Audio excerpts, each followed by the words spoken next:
Buenos días, agradecer la oportunidad que nos ofrece la SEPOR, Feria Ganadera de Industria Agroalimentaria, para participar en este acto, en este foro de conocimiento y en su inauguración, en la 53 edición, en este caso un certamen virtual. Mi nombre es Miguel Rodríguez de la Rubia, soy responsable de Banca de Empresas de Economía Social y Agroalimentario y me acompañará en la presentación David Uclés, responsable del Servicio de Estudios. Vamos a presentar el quinto barómetro Anice-Cajamar de la industria cárnica española, en este caso en su quinta edición. Fruto de un acuerdo entre Cajamar y Anice, la industria cárnica, la patronal de la industria, en el cual, entre otras cosas, firmamos un convenio de colaboración para promover e impulsar la competitividad de las empresas que conforman el sector cárnico, ofreciendo soluciones financieras especializadas. Dentro de este acuerdo entendemos de valor, promovimos este tipo de estudios para aportar conocimiento y tendencias del sector. Cajamar, como ya sabéis, es una entidad que tanto de España, tiene alrededor de 1000 oficinas, 1,5 millones de socios y 3,5 millones de clientes, y tiene como posicionamiento ser especialista en el sector agroalimentario y especialmente en la industria cárnica. Y Anice, por hacer una pequeña mención de su posicionamiento, es la asociación empresarial de la industria cárnica de ámbito nacional. Se sitúa como el referente empresarial, agrupando más de 650 empresas por toda la geografía española. Todas las industrias cárnicas, mataderas y usuarias de especies de porcino, vacuno y ovino agrupan a este tipo están integradas en este tipo de asociaciones. Como decía, la presentación del barómetro que hacemos en la SEPOR por parte de Cajamar y Anice tiene como finalidad conocer la coyuntura que atraviesa la industria cárnica española desde el punto de vista de los propios empresarios y seguir la evolución de las principales variables de la actividad empresarial y sus perspectivas futuras. Este barómetro que presentamos hoy representa, digamos, los resultados del primer semestre del 2020 y las previsiones para el segundo semestre del 2020. Obviamente viene marcado por los efectos de la COVID-19. Esta situación nos está poniendo a prueba a todos los sectores económicos y el sector agroalimentario donde se integra la industria cárnica, que efectivamente ha sido igualmente afectado, aunque con algo menos de intensidad, al no verse obligado a su cierre total. La situación en determinados subsectores más vinculados con el canal Horeca sí se puede considerar más grave. Anice y Cajamar hemos querido profundizar en las opiniones que al respecto tiene la industria, introduciendo las preguntas relacionadas con los efectos de dicha pandemia. La primera de estas cuestiones tiene que ver con la profundidad y durabilidad de los cambios que han venido produciendo desde la primavera pasada, relacionados con el impacto de la enfermedad. Un 23% de las empresas encuestadas consideran que los cambios producidos se irán revirtiendo poco a poco, según vayan quedando atrás los efectos de la pandemia. Eso significa que una amplísima mayoría, 77%, cree que algunos de los cambios han llegado para quedarse y un 14% cree que la profundidad de estos es tan grande que el futuro será radicalmente distinto. ¿Cómo piensa que será el futuro post-COVID? Repreguntados los que creen en la duración de los cambios por los cuales ellos consideran que será lo que sucedan, hay un amplísimo consenso en torno a 3 de ellos, que en el fondo están muy interrelacionados. Más digitalización, más comercio electrónico y precios más ajustados. Todos ellos presentes aproximadamente el 80% de las opiniones. No quiero entrar en más detalles en lo relativo al barómetro, quería destacar solamente los ejes transversales de los resultados, porque David, mi compañero, hablará un poco más en profundidad de los detalles de exportación, relativos a niveles de ocupación, cifras de negocio, empleo, inversión, en relación a todas las preguntas que hemos hecho a los empresarios. El efecto COVID en la industria ha venido a acelerar todos los cambios previstos. Es lo que hemos denominado, esto ha venido para quedarse. Y todos tienen relación con los elementos de competitividad. Y voy a enumerar 3 de los que consideramos más relevantes para el futuro y que, como digo, son elementos fundamentalmente de competitividad y que serán elementos diferenciadores para el sector. Uno de ellos es la digitalización, que ya el sector se ha manifestado como un elemento imprescindible para el futuro. como una herramienta para mantener y mejorar la competitividad que permite abordar nuevas estrategias de negocio. Aquí interviene el control de costes, la trazabilidad, la seguridad alimentaria, la productividad, la logística en relación con los clientes y un elemento fundamental que es un nuevo canal de venta a través del online, que se ha manifestado como un elemento dinamizador del propio sector. Otro elemento, digamos, de principal magnitud y prioritario para el futuro de este sector que se ha manifestado en este quinto barómetro ha sido la sostenibilidad.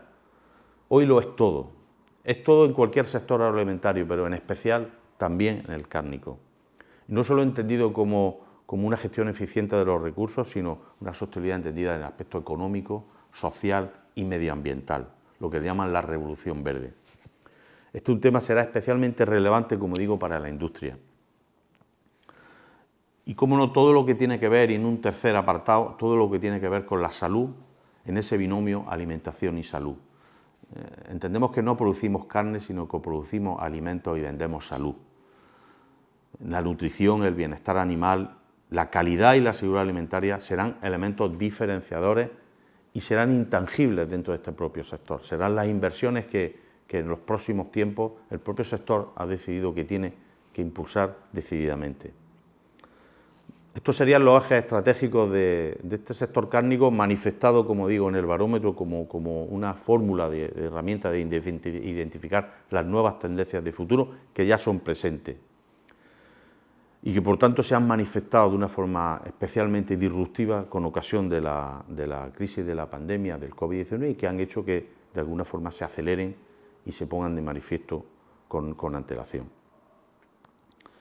Por tanto, es importante la comunicación. Entendemos que este barómetro tiene que tener un efecto de poder comunicar y trasladar a la sociedad y al consumidor el ámbito socioeconómico que tiene este sector cárnico, de mantenimiento de empleo, de visibilidad de sus valores y la realidad y el trabajo de mejora que el propio sector está desarrollando en estos últimos tiempos con ocasión de la crisis del COVID-19. Por mi parte nada más y le doy la palabra a mi compañero David Uclés. Muchas gracias, Miguel. Vamos a pasar a comentar los resultados de esta quinta oleada del barómetro de Anice Cajamar de la industria cárnica española. Y como primera cuestión, pues habría que señalar, como siempre hacemos, el avance del índice sintético, que resume un poco todas las variables. Por primera vez desde que estamos realizando esta encuesta, dicho índice cae a terreno negativo, es decir, clarísimamente las respuestas pesimistas son más numerosas que las optimistas.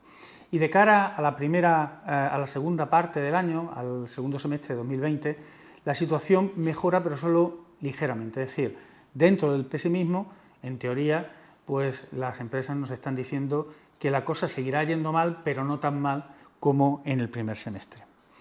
Entrando en cada una de las variables que analizamos cada vez, pues la primera es la situación económica del sector y como acabamos de avanzar en el índice sintético, pues lo que sucede es que nos encontramos con el máximo histórico de empeoramiento. Por primera vez el 75%, es decir, 3/4 partes de las empresas del sector creen que la situación económica del sector ha empeorado y creen que va a seguir empeorando durante el segundo semestre. Y esta es la primera vez que sucede en la encuesta.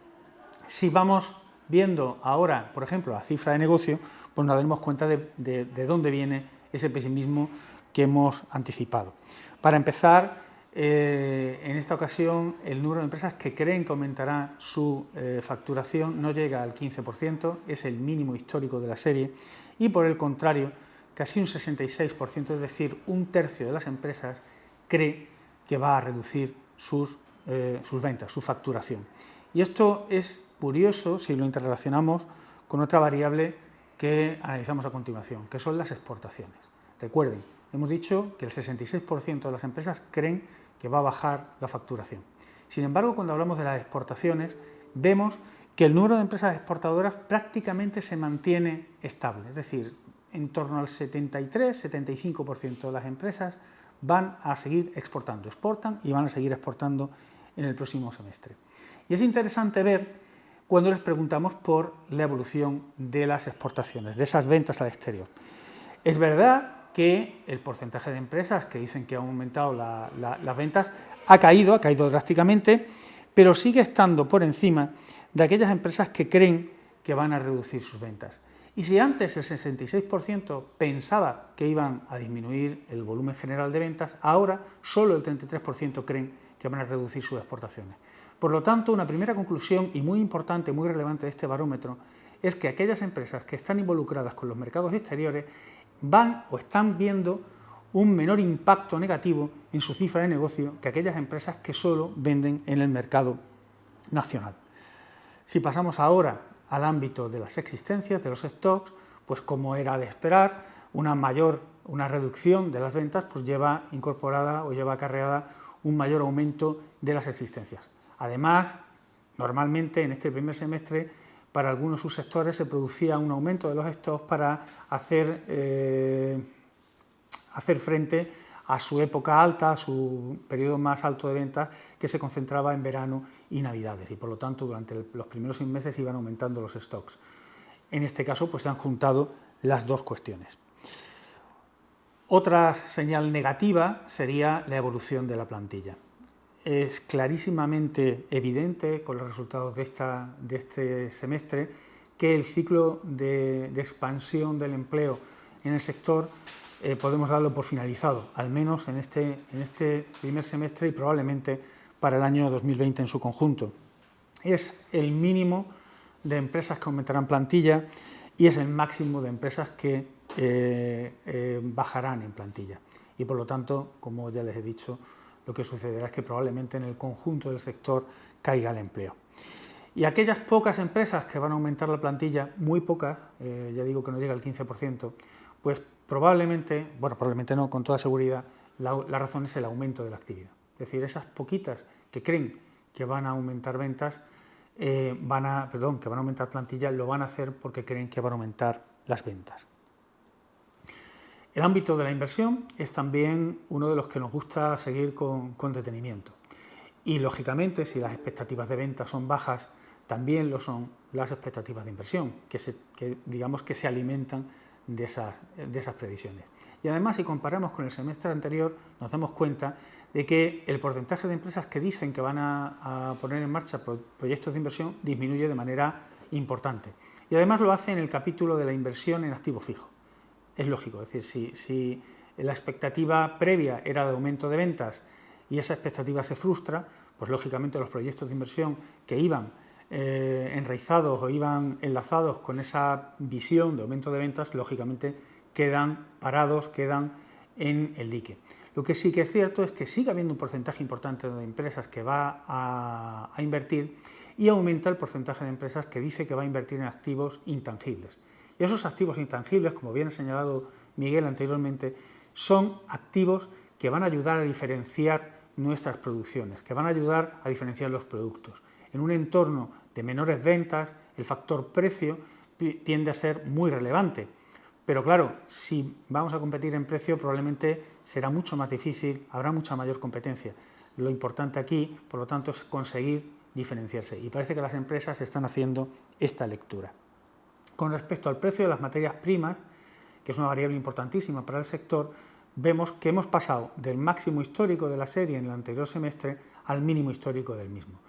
No quiere decir que el precio haya caído radicalmente, lo que quiere decir es que las opiniones sobre el crecimiento de los precios han caído radicalmente. Y hemos pasado de más de un 70% de empresas diciendo que los precios aumentarían a aproximadamente un 14,3% diciendo que van a subir y por lo tanto que van a aumentar pues un 63%. Esto es muy relevante porque en los semestres anteriores, en los factores limitantes, aparecía el factor de los precios de las materias primas como el tercero más importante y ahora verán ustedes cómo esto cambia. Con respecto al uso de la capacidad instalada, pues a corto plazo no ha habido mucho tiempo para ajustar, como pueden ver la disminución del promedio es bastante baja y lo que sí que nos encontramos pues ese aumento de las existencias derivado de este proceso. Pero de todas formas, si se fijan en la composición, en el gráfico que tienen ahora mismo en pantalla, se darán cuenta de que ha disminuido el número de empresas que tenían entre un 76 y un 100% de actividad y ha aumentado el porcentaje de empresas que están entre el 51 y el 75%. Por eso la media baja, pero no baja demasiado. Y por último, estos factores limitantes de la producción pues vuelven a crecer la debilidad de la demanda y el aumento de la competencia, que son los dos factores que tradicionalmente estaban por encima. Pero ahora, como ven ustedes en el gráfico, pues se vuelven a distanciar. Y esa línea que va por medio gris, que eran los otros factores, en el semestre anterior era básicamente el precio de las materias primas. Sin embargo, en este semestre es el efecto de la COVID-19, el efecto de la pandemia. El resto de factores, pues como ven, tienen un peso menos importante y el exceso de la burocracia pues sigue siendo el cuarto, como en los dos semestres anteriores. Y como ha adelantado Miguel anteriormente, pues esta vez hemos preguntado sobre los efectos de la pandemia sobre la actividad. Él ha comentado dos de las conclusiones, yo voy a comentarles la última de ellas, que simplemente lo que hacemos era preguntarles por si había habido mucho efecto o poco efecto, si había aumentado mucho, poco o casi nada algunas variables con respecto a la situación de la COVID. Como ven, pues las cosas son razonables, es decir, ha disminuido las ventas, ha disminuido las exportaciones, ha disminuido el coste de la materia prima, ha disminuido el coste de la energía y por otro lado pues ha aumentado la imagen de marca, la anulación de los pedidos, el número de impagados, el coste financiero y el coste logístico. Pero, como podemos hacer en el gráfico, cuando miramos por subsectores, el que ha tenido una mayor afectación, con bastante diferencia, como pueden ver ahí, es el de elaborados del porcino ibérico. Este es el sector que probablemente tenía una mayor vinculación con el canal Horeca y, como decía Miguel antes, pues en ese segmento de mercado es donde los costes, las implicaciones han sido mayores. Y nada, pues les invitamos a revisar esta oleada del barómetro y las anteriores en la web de publicaciones de Cajamar, www.publicacionescajamar.es. Muchas gracias.